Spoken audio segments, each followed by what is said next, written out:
Je vous invite à trouver le deuxième livre de la Bible. Après Genèse vient l'Exode.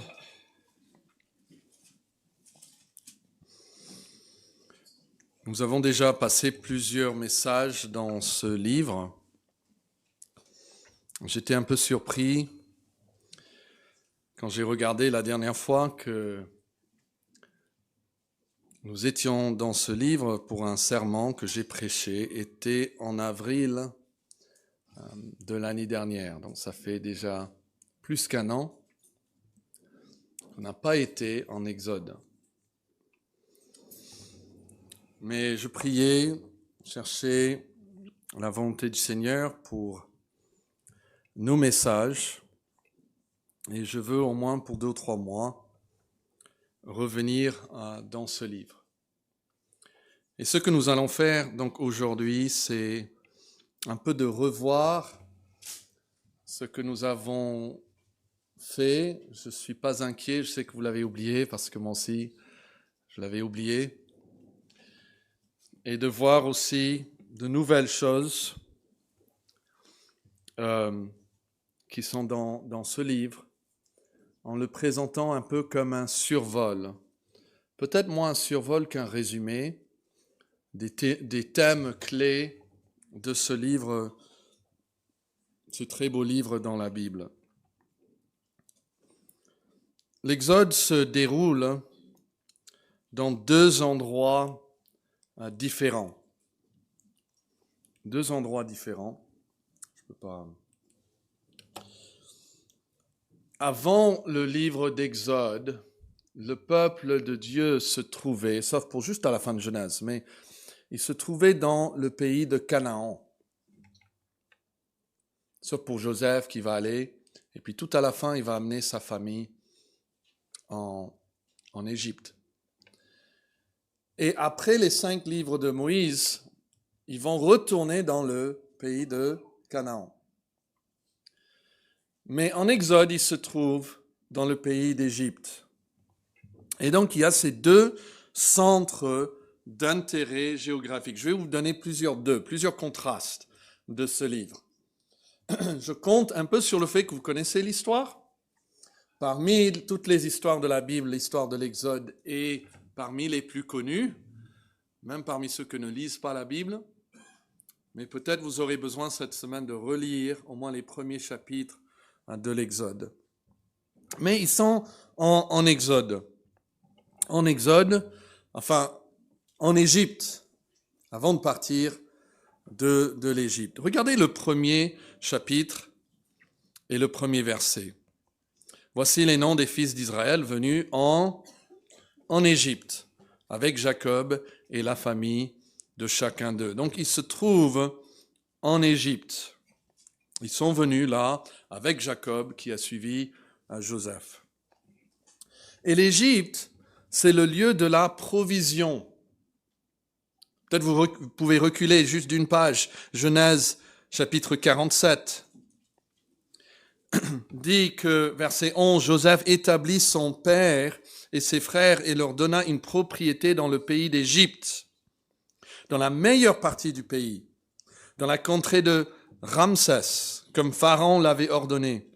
Joseph fournit du pain à son père et à ses frères et à toute la famille de son père selon le nombre des enfants. Donc l'Égypte était pour les enfants d'Abraham, ici, un lieu de provision. C'était aussi, pour revenir en Exode, regardez le verset 7, un lieu de propagation. Parce que les enfants d'Israël furent féconds, multiplièrent, ils s'accrurent, ils devinrent de plus en plus puissants et le pays en fut rempli. En Exode 1, verset 7, il y a 4 mots qui décrivent leur croissance. 2 qui se trouvent dans le premier chapitre de Genèse, où Dieu les bénit et Dieu leur dit quoi? Soyez féconds, multipliez, remplissez la terre et assujettissez-la. Donc, la bénédiction de Dieu qui a été donnée en Genèse s'accomplit maintenant sur le peuple d'Israël, quoi qu'il soit où? Il soit en Égypte. Alors parfois on pense qu'il faut être dans un certain lieu pour être béni. Peut-être vous n'êtes pas là où vous désirez être. Vous dites, j'aimerais bien voyager, j'aimerais bien vivre ailleurs, j'aimerais bien ne pas avoir les parents que j'ai, ou le mari ou la femme que j'ai, ou le travail que j'ai. Mais notre texte nous démontre que Dieu peut vous bénir n'importe là où vous êtes. Ce n'est pas le lieu où vous habitez. Ce ne sont pas les personnes avec qui vous habitez. C'est la question de la bénédiction de Dieu. Et donc Dieu a béni Joseph dans la maison de Pharaon. Dieu a béni Daniel dans la ville de Babylone. Dieu a béni Mardochée dans le palais d'un roi païen. Dieu peut bénir son peuple même en Égypte. Mais ça ne veut pas dire que c'était facile pour eux. Regardez le verset 8, Exode chapitre 1. Il s'éleva sur l'Égypte un nouveau roi qui n'avait point connu Joseph. Et il dit à son peuple, voilà les enfants d'Israël qui forment un peuple plus nombreux et plus puissant que nous. Allons, montrons-nous habiles à son égard, empêchons qu'ils ne s'accroissent. Et nous voyons que l'Égypte devient pour eux donc un lieu de persécution et de difficulté. Et donc tout est en place maintenant pour cet affrontement majeur qui va avoir lieu. Donc une partie de l'Exode se passe en Égypte. Mais l'autre grand endroit de cette histoire se trouve pour la première fois au chapitre 3. Vous pouvez avancer, chapitre 3, regardez le verset 1. Moïse faisait paître le troupeau de Jéthro, son beau-père, sacrificateur de Madian. Et il mena le troupeau derrière le désert et vint où? À la montagne de Dieu, qui a aussi pour nom Horeb, et qui a aussi pour nom, ailleurs, Sinaï. Il y a 3 noms pour ce même lieu. Horeb, Sinaï et la montagne de Dieu. Et l'histoire nous amène à 2 reprises au mont Sinaï. Et la première se situe au chapitre 3 et 4, lorsque Moïse est seul, il rencontre Dieu devant la montagne. Mais ce ne sera pas la dernière fois. Regardez le chapitre 3, verset 12. Dieu dit à Moïse donc, « Je serai avec toi, et ceci sera pour toi le signe que c'est moi qui t'envoie. Quand tu auras fait sortir d'Égypte le peuple, vous servirez Dieu où? De nouveau sur cette montagne. » Et puis regardez chapitre 4, verset 27. Lorsqu'il y a Aaron qui entre en jeu ici, Exode 4, verset 37, l'Éternel dit à Aaron, va dans le désert et devant Moïse. Aaron partit, il rencontra Moïse où? À la montagne de Dieu. Et puis si je peux vous inviter à avancer de plusieurs chapitres au chapitre 19. Exode 19.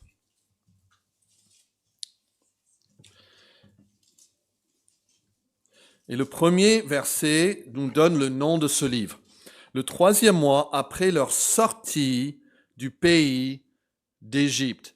Et le mot traduit en français sortie est dans la Septante, qui était la version grecque qu'utilisaient les apôtres. Elle est faite avant la naissance de Jésus. On a ce mot Exodos, d'où vient le titre donc de ce livre. Exode, c'est la sortie du peuple. Et les enfants, regardez la fin du verset. Et les enfants d'Israël arrivèrent ce jour-là au désert de quoi? De Sinaï. C'est très important parce qu'après avoir quitté l'Égypte, ils vont à Sinaï. Et notez le verset 2. Étant partis de Réphidim, ils arrivèrent au désert du Sinaï et ils campèrent dans le désert. Israël campèrent vis-à-vis de la montagne. Donc ils sont devant la montagne de Sinaï où Moïse va recevoir la loi de Dieu. Donc, Exode, c'est l'histoire de comment ce peuple a quitté l'Égypte pour arriver où? Eh bien, à Sinaï, la montagne de Dieu. Donc, plus que la moitié de ce livre, et pendant une période de 2 ans, il se trouve au même endroit, devant la montagne. Ok, donc quand vous lisez Exode, gardez ces 2 lieux dans votre esprit. Égypte et Sinaï. Ça va vous aider. Et puis, il y a 2 grands événements. 2 grands événements. Et le premier, vous ne pouvez pas le manquer si vous avez lu Exode. Dieu va les délivrer. Il va les délivrer d'Égypte avec des signes et des prodiges et des miracles, plein même, des plaies qu'il va envoyer sur l'Égypte. Mais cela n'est seulement une partie de l'histoire. À partir du chapitre 12, ils sont déjà partis. Et il nous reste plein de chapitres. Le reste du livre, et c'est cette partie-là qui est souvent oubliée par les gens, parle de comment Dieu veut non seulement délivrer son peuple, mais il veut demeurer avec eux. Il veut demeurer parmi eux. Et si vous êtes au chapitre 19, regardez le verset 4 à 6. Vous avez vu ce que j'ai fait à l'Égypte et comment je vous ai porté sur des ailes d'aigle et amené vers moi. Vous voyez ça? Il les a fait sortir, il les a délivrés, il les a amenés vers moi. Maintenant, si vous écoutez ma voix et si vous gardez mon alliance, vous m'appartiendrez entre tous les peuples. Car la terre est à moi, et vous serez pour moi un royaume de sacrificateurs et une nation sainte. Voilà les paroles que tu diras aux enfants d'Israël. Ils sont délivrés pour demeurer avec Dieu. Et Dieu va demeurer au milieu d'eux, et il va demeurer en alliance avec eux. Et la plupart du livre, en fait, va se concentrer sur ce lieu, cette tente, ce tabernacle qui était placé au centre même du camp. Et ça allait être la présence de Dieu parmi son peuple. Vous voyez, Dieu les délivre afin d'entrer en alliance avec eux. C'est la grâce de la délivrance qui vient en premier. Donc, la première partie, c'est la grande délivrance de l'Égypte, mais ce n'est que la première partie. Et il y a des chapitres dédiés à cette alliance que Dieu va faire avec eux, et au plan du tabernacle qui va être construite, qui sera le lieu de la demeure de Dieu. Et il est au centre de leur nation, au centre de leur vie même en tant que la nation. C'est la présence de Dieu. Vous voyez, délivré pour demeurer. Vous pouvez garder ces 2 mots dans votre esprit. Si Dieu vous délivre, c'est pas juste pour vous donner un ticket au ciel et vous dire au revoir. Si Dieu vous délivre de la mort, de l'enfer et de ce monde, c'est parce qu'il veut demeurer avec vous. Il veut avoir la communion avec vous. Il veut entrer en alliance aussi avec vous. Dieu va les délivrer afin de demeurer parmi eux. Et ça, c'est notre vie de chrétien. Christ, qui est notre agneau pascal, nous a délivrés pour que nous soyons en alliance avec lui. La nuit où il fut livré, lors de la célébration de quoi? Qu'est-ce qu'il célébrait? Quelle fête juive est-ce qu'il célébrait la nuit avant sa crucifixion? Il célébrait la Pâque juive qui est l'Exode, la délivrance de l'Égypte par Dieu. Ça commémore cette délivrance que Dieu a donnée à son peuple. Et Jésus prend du pain et il dit, « Ceci est mon corps qui est brisé pour vous. » C'est comme s'il leur disait, tout comme le peuple d'Israël a été délivré d'Égypte, « Je vous donne maintenant mon corps pour que vous soyez délivrés des péchés. » Mais c'est pas tout. C'est pas tout. À la fin du souper, il prend la coupe. Et qu'est-ce qu'il dit?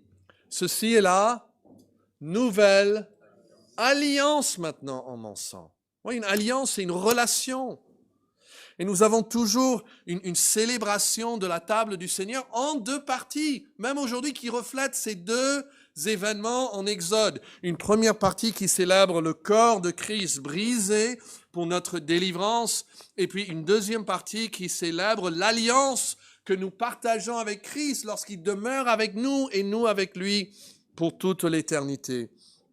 Et les deux donc parties d'Exode sont reflétées dans la célébration de la table du Seigneur. Pensez à l'Exode lorsque vous pensez à la Sainte Seine. Nous sommes délivrés afin de demeurer. C'est le pain et c'est la coupe de l'alliance. Le pain d'un corps brisé, la coupe de l'alliance. C'est la rédemption, puis la relation. C'est l'affranchissement du péché, puis l'attachement à Christ par cette alliance. C'est la libération et puis l'union. C'est l'émancipation et puis notre dévotion. Nous sommes dans une nouvelle alliance avec Dieu grâce à Christ. Mais toutes ces choses sont vues dans l'Ancien Testament. Vous voyez comment nous voyons Christ partout dans l'Ancien Testament. Et puis troisièmement, il y a deux acteurs principaux. Et là, vous pouvez les deviner, je crois. Il y a Pharaon, surtout au début. Pharaon, c'est l'ennemi juré de Dieu et du peuple de Dieu. Mais si vous lisez l'histoire, vous voyez qu'il est finalement inefficace dans son opposition au plan de Dieu. En fait, si vous lisez la Bible depuis Genèse, Pharaon est certainement la personne la plus méchante de l'histoire jusqu'à ce moment-là. Cet homme va littéralement faire tout ce qu'il peut pour détruire le peuple de Dieu. Il commence, dans le premier chapitre, il essaye d'enrôler des sages-femmes. C'est-à-dire, j'ai utilisé quelques femmes. Et vous savez que ça ne marche pas. Et il va aller jusqu'à jeter toute son armée dans une poursuite, une course-poursuite après le peuple. Il est déterminé de faire de ce peuple ses esclaves. Et tout ce qu'il fait à la fin, c'est de détruire sa propre nation. Il détruit son propre armée, il détruit même sa propre famille, car il a un fils qui meurt à cause de son obstination contre l'Éternel. Et ça aussi, c'est un message pour nous. Nous pouvons, dans notre obstination contre l'Éternel, non seulement nous détruire, mais détruire aussi parfois les gens qui sont autour de nous. Pharaon exige que le peuple reste et le serve comme ses propres esclaves. Et Dieu vient à Pharaon et dit, laisse aller, qu'est-ce qu'il dit? Mon peuple. Il dit, c'est pas ton peuple, Pharaon. C'est mon peuple. Et puis, il y a à côté de Pharaon et face à Pharaon, même souvent vis-à-vis l'un de l'autre, nous avons qui?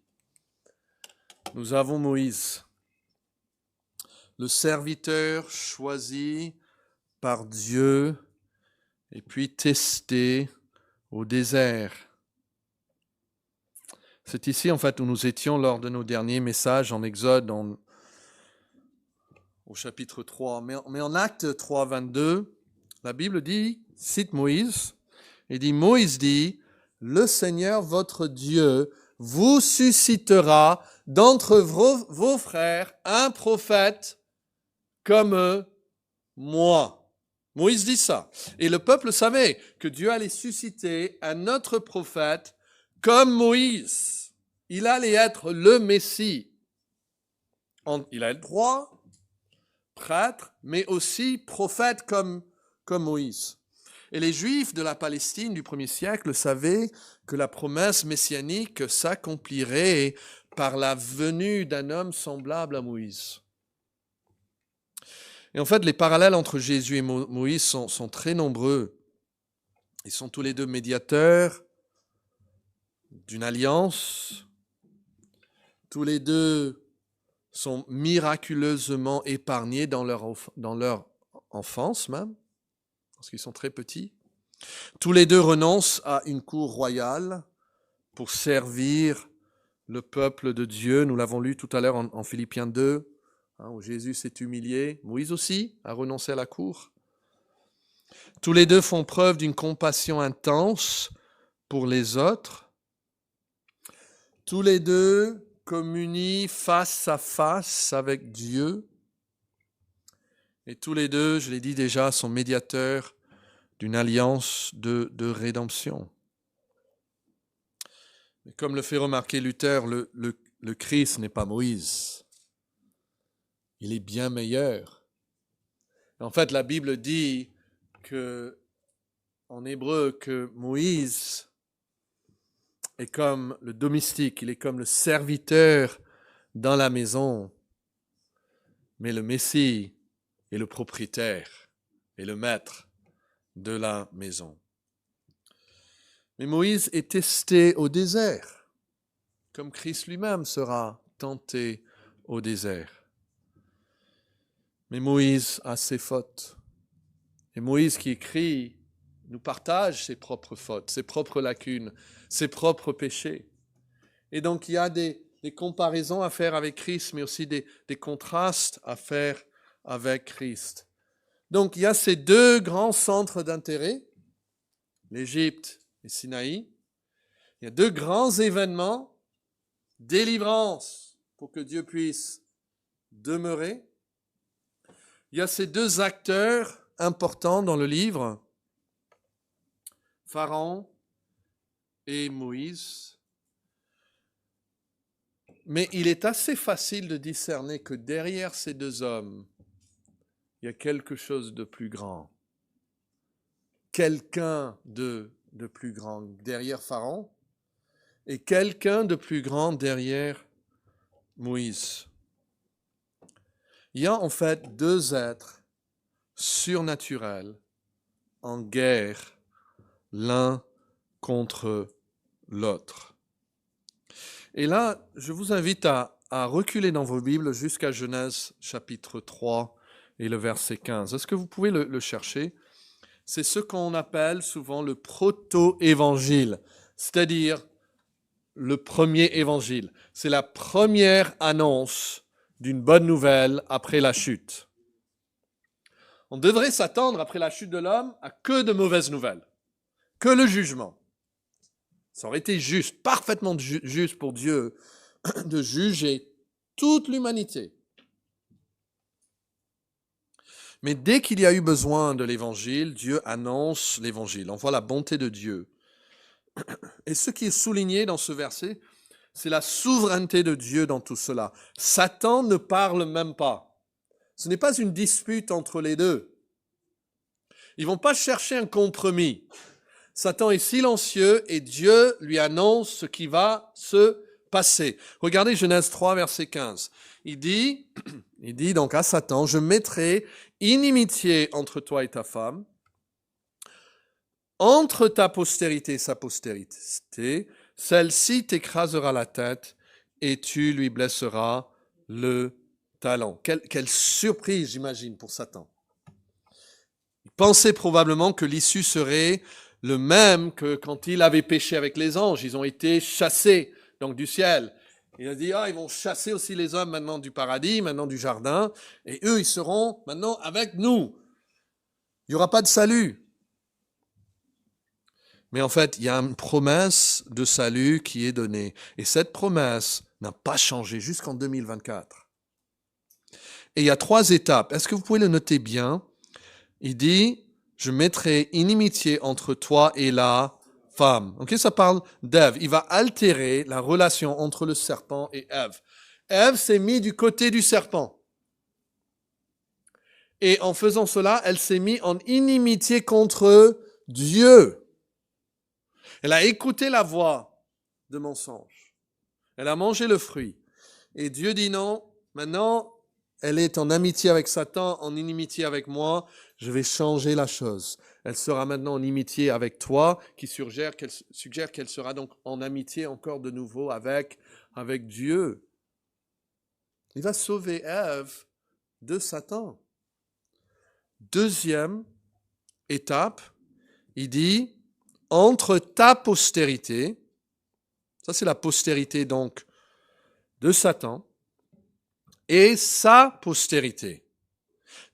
Il dit ici que Dieu va élargir l'inimitié entre la postérité ou la semence d'Ève, que nous savons est Christ plus tard, n'est-ce pas? Et entre la postérité de Satan. C'est qui la postérité de Satan? Eh bien, ce sont tous les non-régénérés. Jésus va dire plus tard à des personnes, vous êtes de votre père, le diable.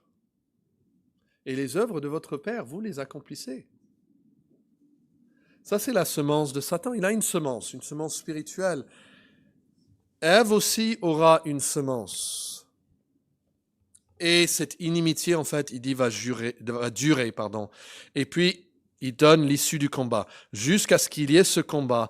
Et celle-ci t'écrasera la tête. L'issue du combat est certaine. La victoire reviendra à qui? Pas à la postérité de Satan, ni à Satan lui-même, mais à la postérité d'Ève. Et la postérité d'Ève n'écrasera pas seulement la postérité de Satan, mais lui-même. Lui-même, Satan sera écrasé. Mais je veux revenir sur cette deuxième partie de la phrase. Je mettrai inimitié entre toi et la femme. Notez cette partie-là, entre ta postérité et sa postérité. Ça nous donne un aperçu du reste de l'histoire de la Bible. La postérité de Satan. Satan lui-même qui est en guerre contre la postérité d'Ève. Et qu'il le sache ou non, Pharaon incarnait la postérité du serpent, dont Dieu avait déjà annoncé la victoire, ou la défaite plutôt de la postérité par la victoire de Christ. Mais qu'est-ce qu'il cherche à faire? Il cherche à tuer la postérité de la femme.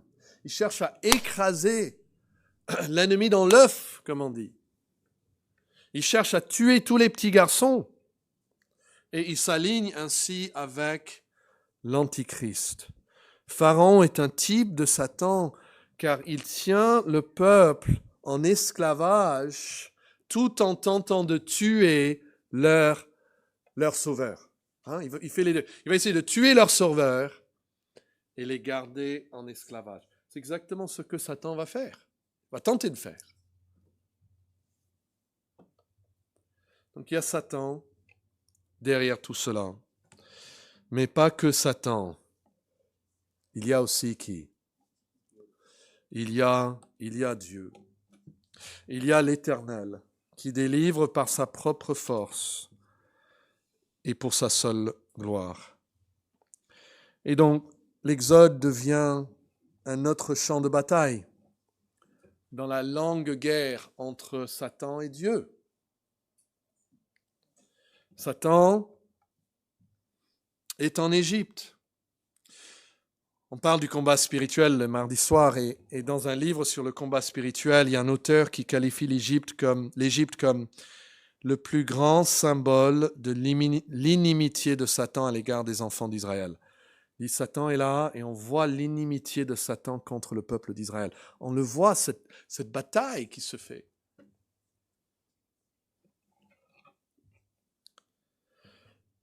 Mais regardez Exode chapitre 19. Et je veux dire juste deux choses par rapport à l'Éternel et puis nous allons clore pour aujourd'hui. Le 3e mois après leur sortie d'Égypte, Exode 19, les enfants arrivèrent donc au désert de Sinaï. Et puis verset 3 dit, Moïse monta vers Dieu et l'Éternel l'appela du haut de la montagne en disant, tu parleras ainsi à la maison de Jacob et tu diras aux enfants d'Israël. Vous avez vu ce que j'ai fait à l'Égypte et comment je vous ai porté sur des ailes d'aigle et amené vers moi. Alors dites-moi, qui a délivré le peuple d'Israël? On est tenté à dire Moïse. Mais ce n'est pas Moïse. Il est un acteur principal. Mais l'Éternel est le seul qui peut vraiment délivrer. Moïse a un bâton dans sa main, vous savez. Ce bâton peut faire plein de choses lorsqu'il est dans la main de Moïse.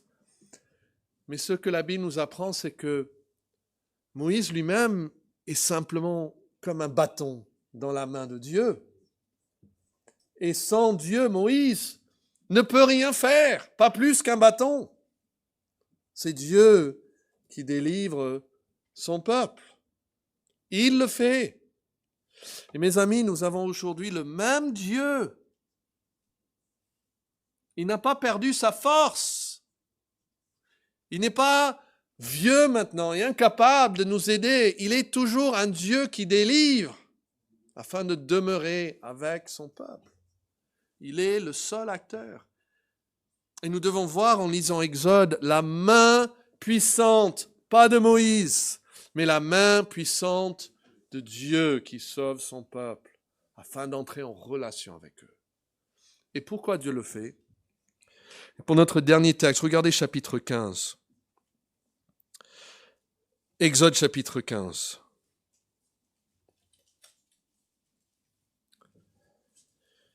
Et vous allez voir que le but ultime de la délivrance, c'est ici.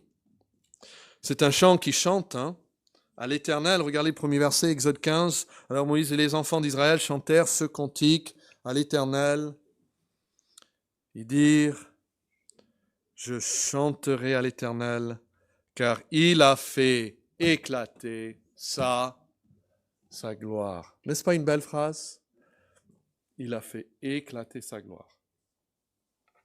Ce qui est clair, c'est que Dieu agit pour faire éclater sa gloire. Et c'est pour ça qu'il a permis que les choses en Égypte deviennent en fait de mal en pis au début, jusqu'à ce soit réellement insupportable. Il laisse traîner la chose, si vous voulez, pour faire encore plus éclater sa gloire. C'est rempli de ça. Et après, il raconte toute l'histoire ici. Il a précipité dans la mer le cheval et son cavalier. Et puis tout de suite, il dit quoi? L'Éternel est ma force, c'est le sujet de mes louanges. C'est lui qui m'a sauvé. Il est mon Dieu. Je le célébrerai. Il est le Dieu de mon Père. Je l'exalterai. Et puis il raconte un peu plus. L'Éternel est un vaillant guerrier.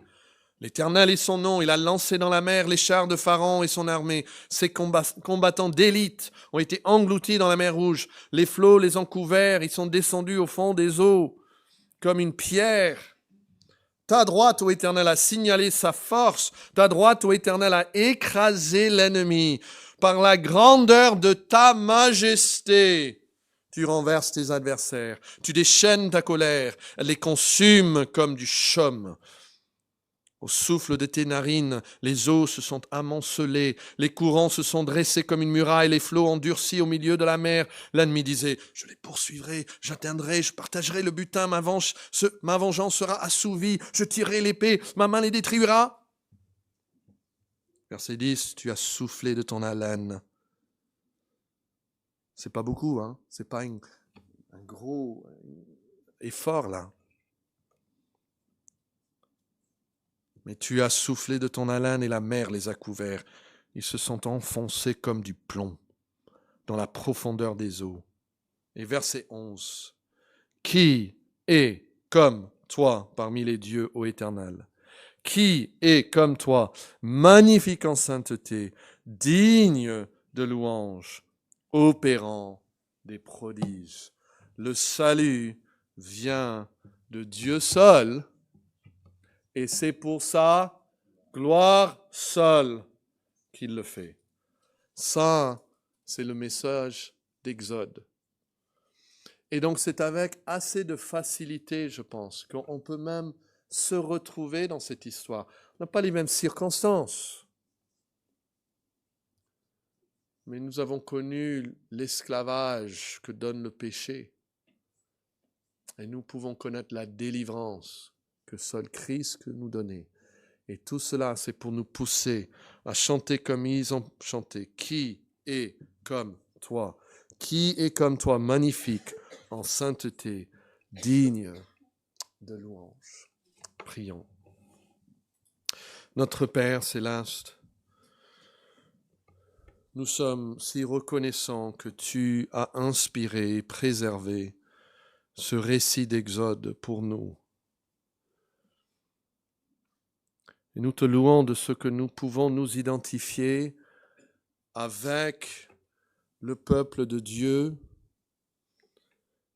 car nous connaissons le Messie d'Israël. Il est notre Sauveur. Et nous sommes conscients que notre Sauveur Jésus a lui-même fait le lien entre ce qui s'est passé en Exode et ce qu'il a fait lui-même sur la croix pour nous. Et donc nous prions que par ton esprit, tu nous pousses à reconnaître le danger dans lequel nous sommes si nous sommes sans Christ, mais à mieux apprécier la délivrance que nous avons en Jésus-Christ. Et que cela nous pousse à le glorifier et à le louer de tous nos cœurs. Car c'est au nom de Jésus-Christ que nous prions. Amen. Que Dieu agisse dans nos cœurs pour faire de nous de vrais croyants.